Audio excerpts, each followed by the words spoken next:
Bom dia, amados irmãos ou demais ouvintes. Estamos neste momento reunidos para estudar a Palavra de Deus, meditar um pouco mais na Bíblia, meditar no que Deus quer falar conosco por meio de Sua Palavra.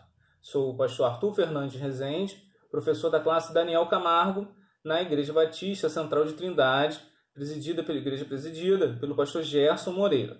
E estaremos agora fazendo o nosso estudo da nossa EBD, Escola Bíblica Dominical. No nosso estudo, estamos no segundo trimestre, estudando a lição da revista cujo título é A Vida de Paulo. Então, estamos estudando sobre este tema no segundo trimestre de 2020, A Vida de Paulo. E o título para o estudo de hoje, que é a segunda lição, é a universalidade da obra de Cristo. Então, faremos esse estudo que o autor, que é o pastor Isaltino Gomes Coelho Filho, preparou para nós, deixou para nós, que se chama A Universalidade da Obra de Cristo. Antes de iniciarmos, gostaria de orar com vocês. Como fazemos na nossa classe Daniel Camargo, este é um momento que compartilhamos os agradecimentos, os livramentos que Deus nos concedeu durante a semana. Também é um momento que nós compartilhamos os nossos anseios, nossos pedidos, nossas angústias. Pedimos a Deus, fazemos nossas súplicas a Deus. Então, é um momento da nossa classe e te convido nesse momento também a estar fazendo isso. Leve a Deus os seus pedidos, leve a Deus os seus agradecimentos, em meio à vida que nós estamos levando, em meio às tribulações que estamos passando. Temos também motivos de gratidão, temos também motivos de louvar a Deus, agradecer a Deus por tudo quanto Ele tem feito em nossa vida. E também que possamos pedir a Deus, invocar o nome do Senhor, para que Ele nos salve, Ele nos dê a sua salvação. Vamos orar neste momento. Quero convidar você, a sua família, para que estejamos neste momento em oração. Nosso Deus, nosso Pai, muito obrigado, Senhor, por este dia. Muito obrigado, Senhor, por estarmos reunidos, por estarmos, Senhor, unidos, Senhor, na Tua presença, para compartilhar da Tua palavra, para estudar a Tua palavra. Que possamos ouvir, Senhor, a Tua voz, Senhor, por meio da meditação da Bíblia, Senhor. Que possamos ouvir, Senhor, o Teu desejo para os nossos corações, para a nossa vida. Que possamos fazer, Senhor, dela a nossa prática, Senhor. Possamos fazer dela, Senhor, o nosso hábito, Senhor. Ler a Bíblia, Senhor, e praticar os Seus ensinos, praticar a Tua vontade em nossas vidas, Senhor. Dá-nos, Senhor, a Tua graça, a Tua direção. Ser, Senhor, com os nossos pedidos, nossas angústias, nossos temores, Senhor. Que o Senhor possa estar nos guardando, até mesmo nos curando, Senhor, seja física, emocionalmente, financeiramente, Senhor. Mas que o Senhor esteja nos suprindo, possamos confiar que o Senhor é quem nos conduz, que o Senhor está acima de nossas vidas e que somente Ti, ó Deus, pode nos salvar, pode nos curar. Muito obrigado, ó Pai, por este dia, por esse momento de estudo que o Senhor está nos conduzindo. Dá-nos, Senhor, a Tua graça, em nome de Jesus. Amém, Senhor. Amém, amados. E nesse tema, a universalidade da obra de Cristo não é meramente superficialidade, né? Não é um tema assim tão informal, pois quem teve a oportunidade de ouvir o pastor Isaltino sabe que quando ele se propunha a um tema, não era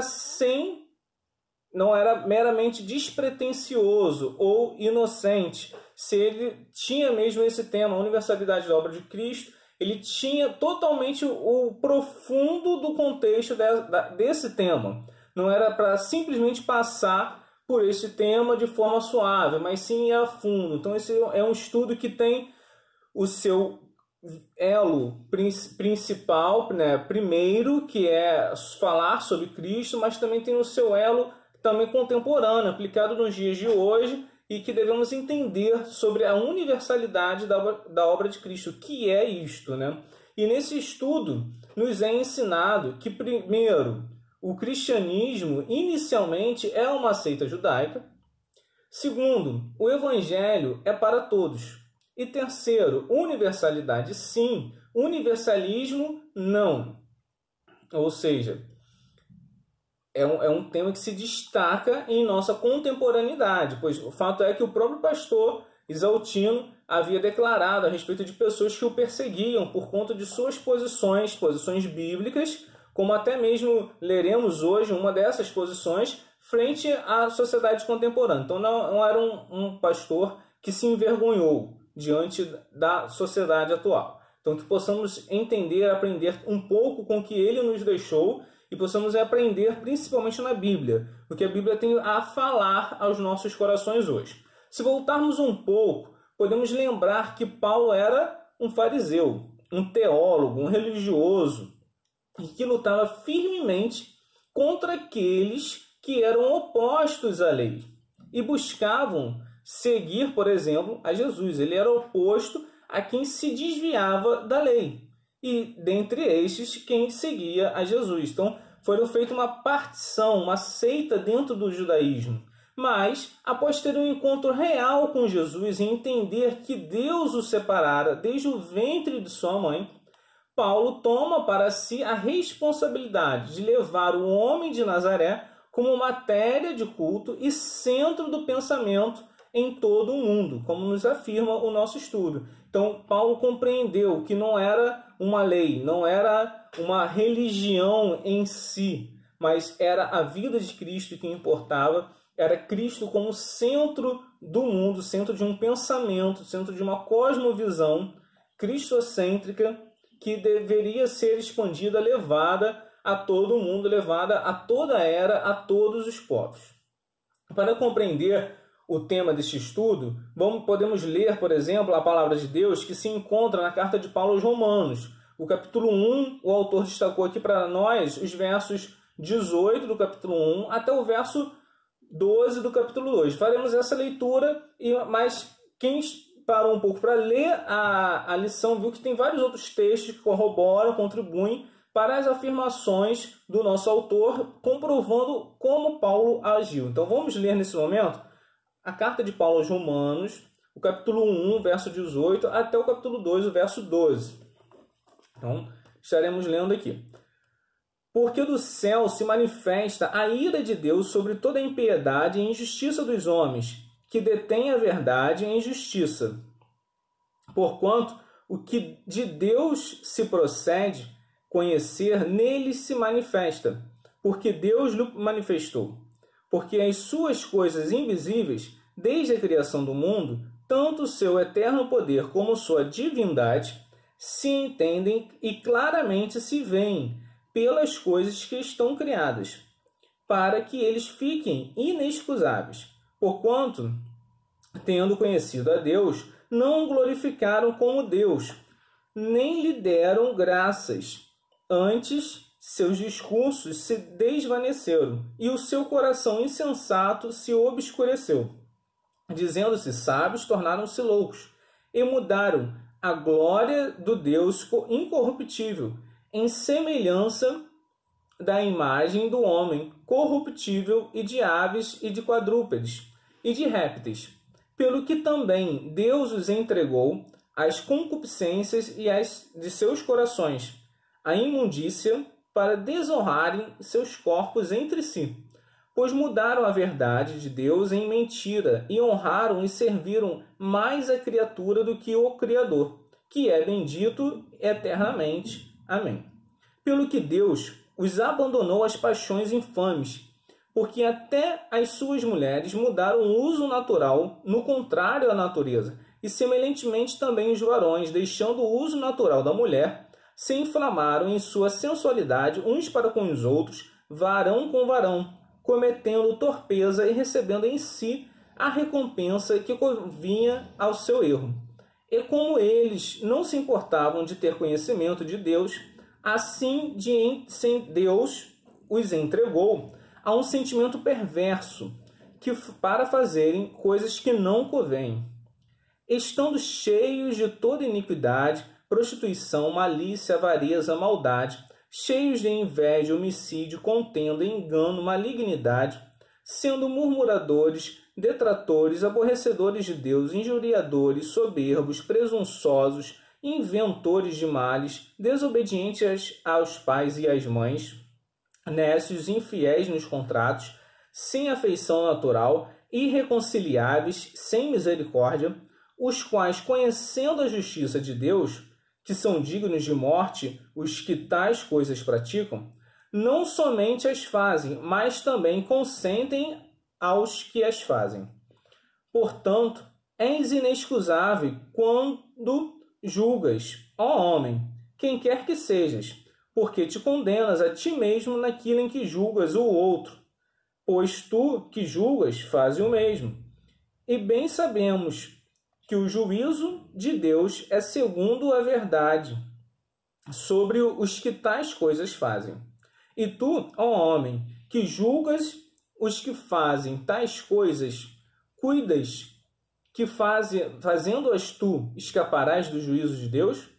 Ou desprezas tu as riquezas da benignidade, da paciência, da longanimidade, ignorando que a benignidade de Deus te leva ao arrependimento? Mas, segundo a tua dureza e teu coração impenitente, entesouras ira para ti no dia da ira e da manifestação do juízo de Deus, o qual recompensará cada um segundo suas obras, a saber, a vida eterna aos que com perseverança em fazer bem procuram glória e honra e incorrupção, mas a indignação e a ira aos que são contenciosos, desobedientes à verdade, obedientes à iniquidade, tribulação e angústia sobre toda a alma, todo homem que obra o mal, primeiramente do judeu, também do grego. Glória, porém, e honra e paz a qualquer que obra o bem, primeiramente ao judeu e também ao grego, porque para Deus não há acepção de pessoas. Porque todos os que sem lei pecaram, sem lei também perecerão. E todos os que sob a lei pecaram, pela lei serão julgados. Amém, irmãos, palavra de Deus, né? Então aqui nós vemos que Paulo está falando sobre a perversidade, sobre que o homem ele é dado ao pecado, e quando escolhe o caminho do pecado, Deus deixa ele escolher o caminho do pecado, Deus o entrega a seu próprio caminho, então o homem tem um livre-arbítrio. E aqui depois nós vemos que se um homem julga, ele não é justo em julgar o outro. Então, mais uma vez, o ensino de Jesus retoma aqui sobre não julgueis, porque na medida que nós julgamos, nós seremos julgados. E, por fim, o nosso texto encerra dizendo que Deus não faz acepção de pessoas. Tanto o judeu como o grego, tanto o judeu como qualquer outro povo, qualquer outra pessoa, ele tem o direito de ser julgado por Deus, tem o direito de ser declarado amado de Deus, ou tem o direito de ser declarado afastado de Deus, separado de Deus. Então, nós vimos aqui essas três partes, podemos ver aqui um pouco disso. E como já disse, separamos esse estudo em três partes. Para a primeira parte, devemos compreender que inicialmente o caminho, como era conhecido, era uma seita judaica, ou seja, pertencia ao povo judeu. Então ali nós tínhamos ainda a religião judaica, com suas seitas, com suas práticas, e dali saiu um ramo que era o caminho. Ou seja, era pertencente ao povo judeu, mas desde que Jesus iniciou seu ministério, ele afirmou que é chegado o reino de Deus, que não é um reino somente de um povo, não é um reino de exclusividade de um povo, não é um reino para um povo terreno, mas um reino para um povo espiritual, para um reino espiritual. Então, quando Jesus já começa seu ministério, ele já anuncia que é chegado o reino de Deus. Então, ele já começa a mudar um pouco esse paradigma de a quem Deus se dirigia, a quem Deus estava oferecendo a sua salvação. Os apóstolos tinham dificuldades ainda de entender que o evangelho era para todos. Os apóstolos ainda enfrentavam esse problema. E fato é de que até mesmo Pedro foi ensinado pelo Espírito Santo a ir na casa do centurião Cornélio, que ali ele precisava evangelizar. E mesmo relutante, mesmo ainda não acreditando, não querendo anunciar o evangelho a uma pessoa que não era do seu povo, ele foi por entender que era uma ordem divina, mesmo discordando, obedeceu, mas ele pôde ver que a salvação, que o Espírito Santo foi também derramado, foi também designado entrou também naqueles corações. Ou seja, os apóstolos questionavam também até mesmo o fato de Paulo anunciar Cristo aos gentios. E Paulo foi convocado para dar explicações até mesmo à própria igreja, até mesmo ao próprio caminho sobre o que ele estava fazendo, por que ele estava falando a essas pessoas. Então ele não era muito aceito pelos próprios apóstolos que ouviram de Jesus, que foram ensinados por Jesus que era chegado um reino de Deus, que era chegado um novo reino, um reino que era vindo dos céus. Então ainda tinha essa dificuldade de entender que o reino de Deus era para todos.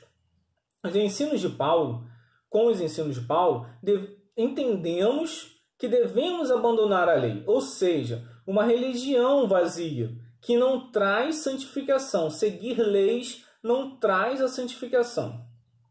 E devemos nos abraçar a fé em Cristo, que nos traz a justificação dos pecados, mediante o sacrifício na cruz. E a carta de Paulo aos Romanos, ela é justamente esse ensino sobre como podemos nos abraçar a fé e usar a fé para garantirmos a nossa salvação através da fé em Jesus Cristo.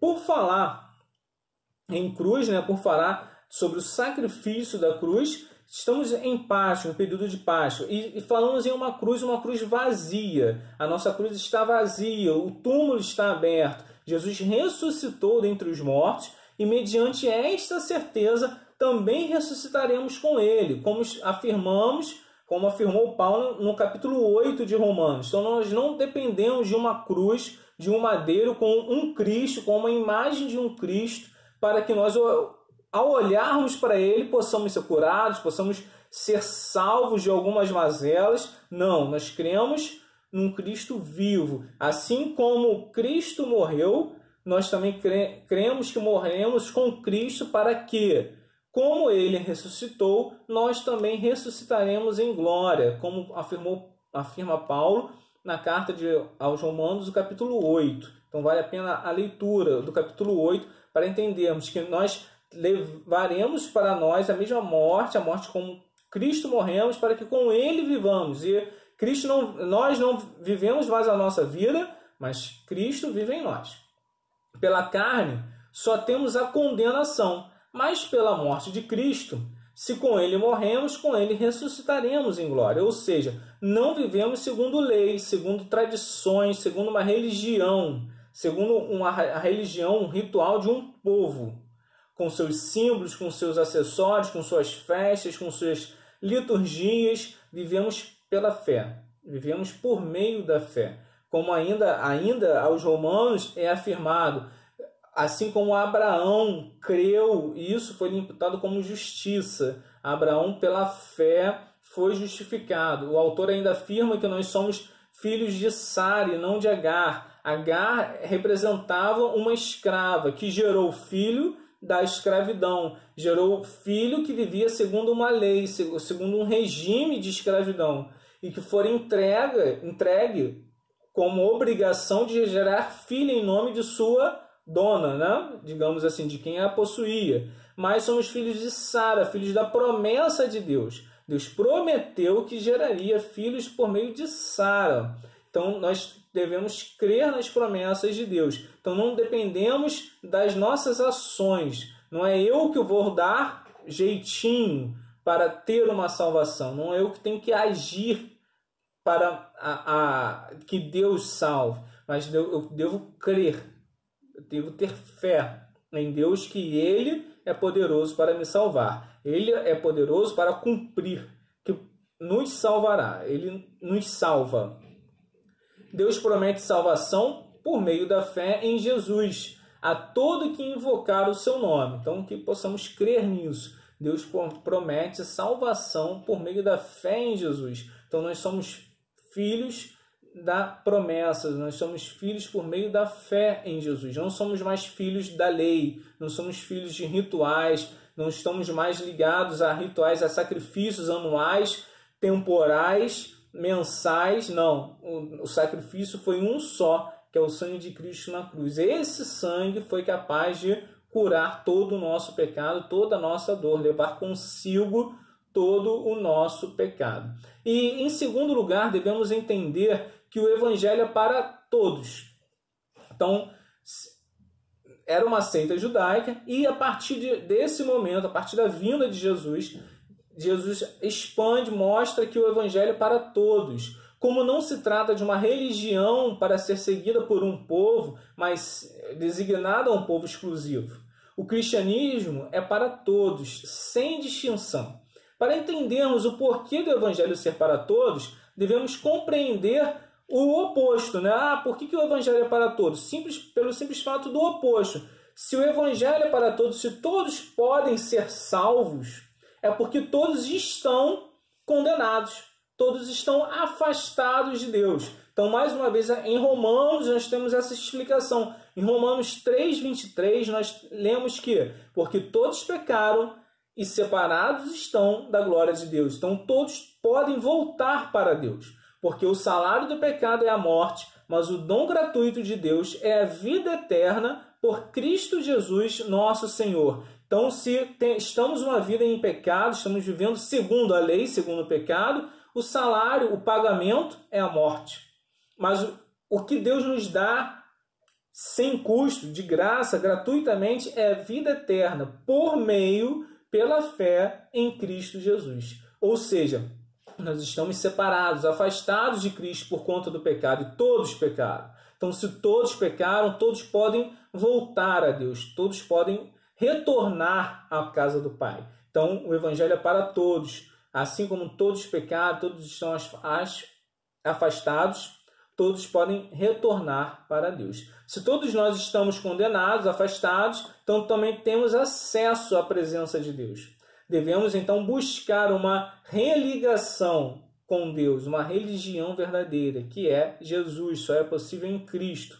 E aí a gente pode ver em 1ª carta de Timóteo, capítulo 2, os versos 5 e 6, porque há um só Deus e um só mediador entre Deus e os homens, Jesus Cristo, homem, o qual deu a si mesmo em preço de redenção por todos, para servir de testemunho a seu tempo.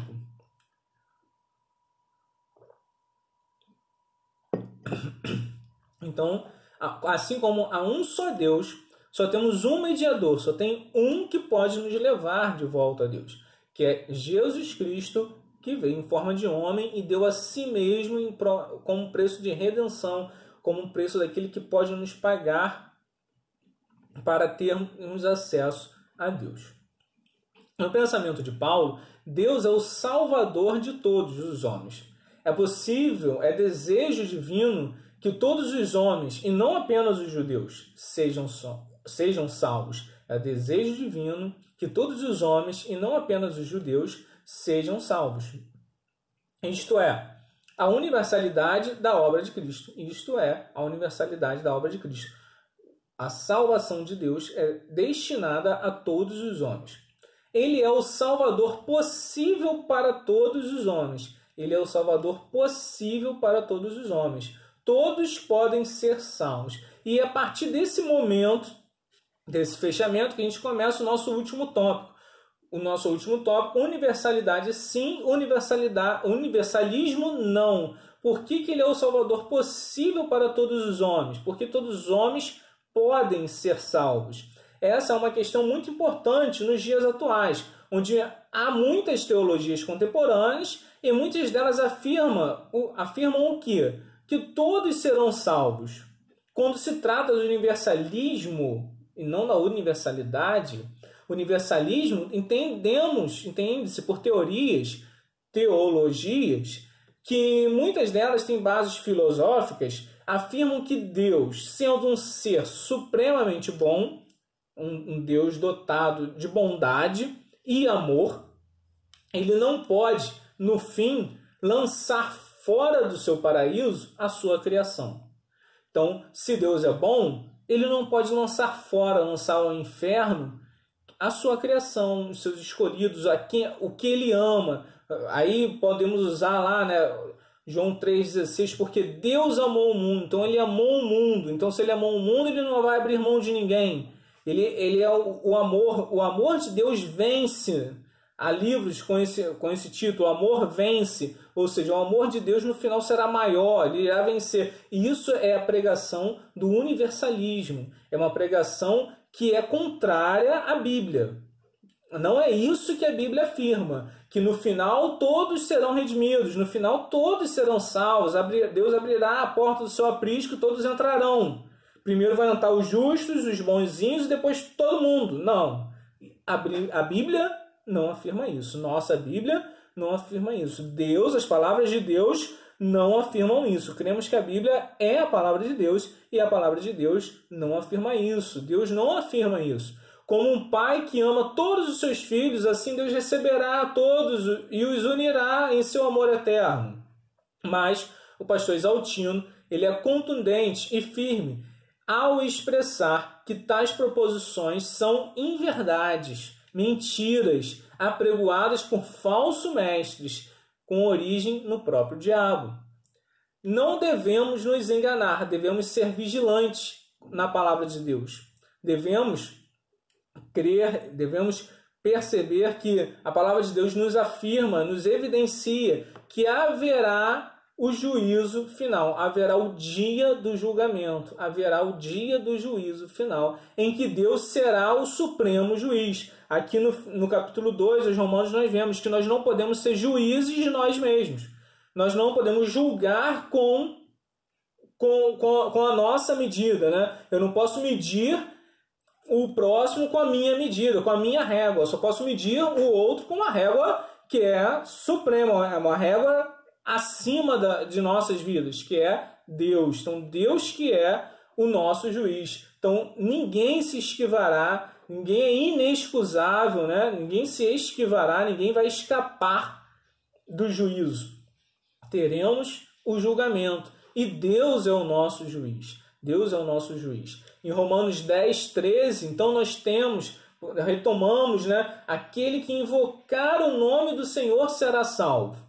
Então, invocar não é simplesmente chamar, não é simplesmente chamar pai, mãe, por favor, vem aqui, ou pedir uma ajuda, me ajuda aqui. Não, invocar é clamar, é reconhecer que esse nome que está sendo chamado tem autoridade para dar auxílio, para dar socorro. Não é à toa que você está invocando. Acima de tudo, esse nome é maior que você.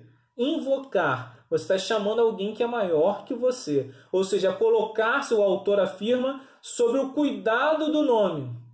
Aquele que se coloca sobre o cuidado do nome, é aquele se referindo a Jesus, sobre todo o nome será salvo. Então, aquele que se coloca sobre o cuidado de Jesus, sobre todo outro nome será salvo. Então, aquele que invocar o nome do Senhor será salvo. Então, que possamos a cada dia invocar a Jesus. E aí sim seremos salvos. Então, podemos ser salvos, um homem pode ser salvo, sim, invocando, clamando o nome, reconhecendo o nome de Jesus como Salvador para nossas vidas. Todos podem ser salvos, porque Jesus trouxe uma salvação universal, uma salvação destinada a todos, sem distinção. E Paulo proclamou ao mundo não judeu. Paulo foi lá à frente levar essa mensagem também ao mundo não judeu. É interessante, então, quando a gente vai retomar lá o final do ponto 2, que Jesus ele é o Salvador possível para todos os homens.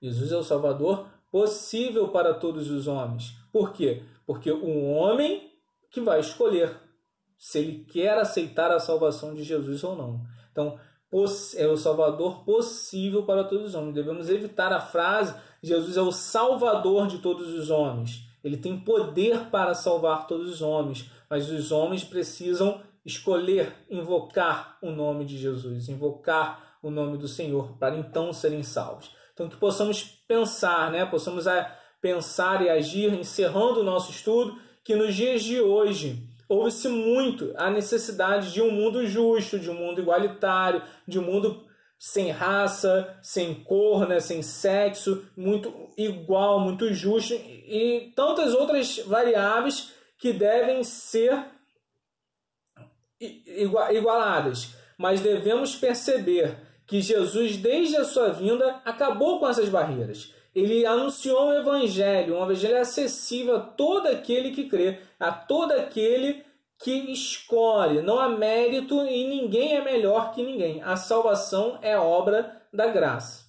A universalidade do evangelho significa que só há salvação pela graça e por meio da fé em Jesus. A universalidade é que só há, o evangelho é para todos e a salvação só existe em Jesus. Ninguém pode ser salvo a não ser por Cristo Jesus. A igreja de Jesus precisa de uma visão evangelística e missionária. A igreja precisa sair do templo a cada dia. Ela precisa ser cristocêntrica e precisa sair do templo a cada dia. Precisamos nos lembrar que o tema central da pregação da igreja é Cristo crucificado e ressuscitado. Que não possamos nos esquecer que só Jesus salva. Que possamos lembrar naquela canção que cantamos muito.